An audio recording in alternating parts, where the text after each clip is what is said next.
សួស្តីបងប្អូនទាំងអស់គ្នាវីដេអូនេះខ្ញុំមានម៉ាស៊ីន print Epson បាទ L529 បងប្អូនខ្ញុំកំពុងតែចាក់ទឹកថ្នាំចូលនេះបាទម៉ាស៊ីន print នេះគឺមាន function print scan copy fax ADF បាទ print បាន15ទៅ33សន្លឹកក្នុង1នាទីហើយទឹកថ្នាំ4ពណ៌ដោយដែលបងប្អូនបានឃើញអញ្ចឹងហើយខ្ញុំកំពុងតែធ្វើការចាក់វាចូលទៅក្នុងដបរបស់នៅក្នុងម៉ាស៊ីន print ហ្នឹងបាទវីដេអូនេះខ្ញុំនឹងបង្ហាញពីការធ្វើការ in charge របស់ printer Epson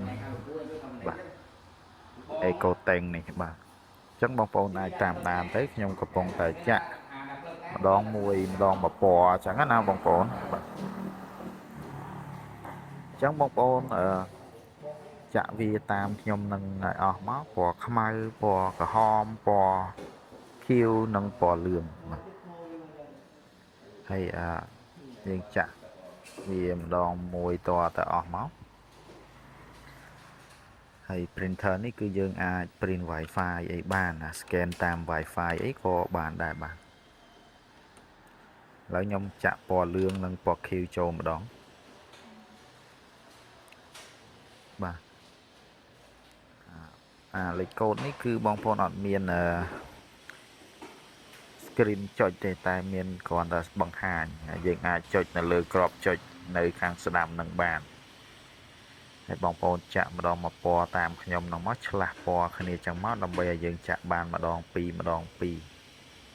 បាទទឹកមកពណ៌ខ្មៅ print បាន4500សន្លឹកហើយអា3ពណ៌នោះគឺ print បាន7500សន្លឹកអាហ្នឹងបើតាម spec ដែលEpson គាត់បានដាក់មកបាទ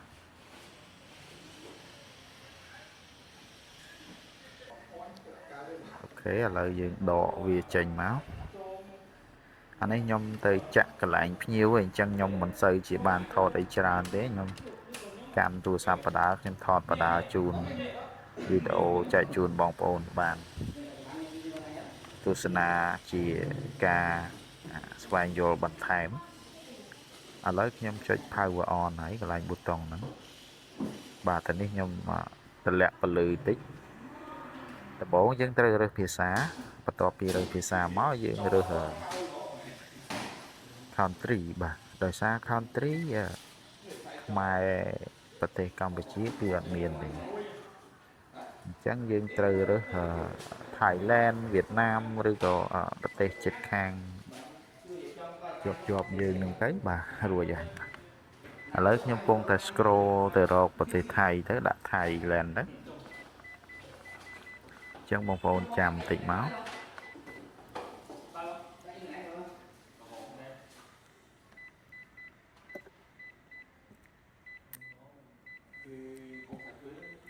យើង scroll ចុះក្រោមមកប៊ូតុងសញ្ញាព្រួញចុះហ្នឹងគឺកាត់ខ្សែលើបាទអញ្ចឹងអក្សរ T វានៅខាងក្រោមចាំបន្តិចបងប្អូនដល់អក្សរ P ហើយ RST បាទអញ្ចឹងនៅអក្សរ S ហើយអក្សរ T ប្រទេសថៃនេះបាទហើយយើងចុច OK អានេះយើង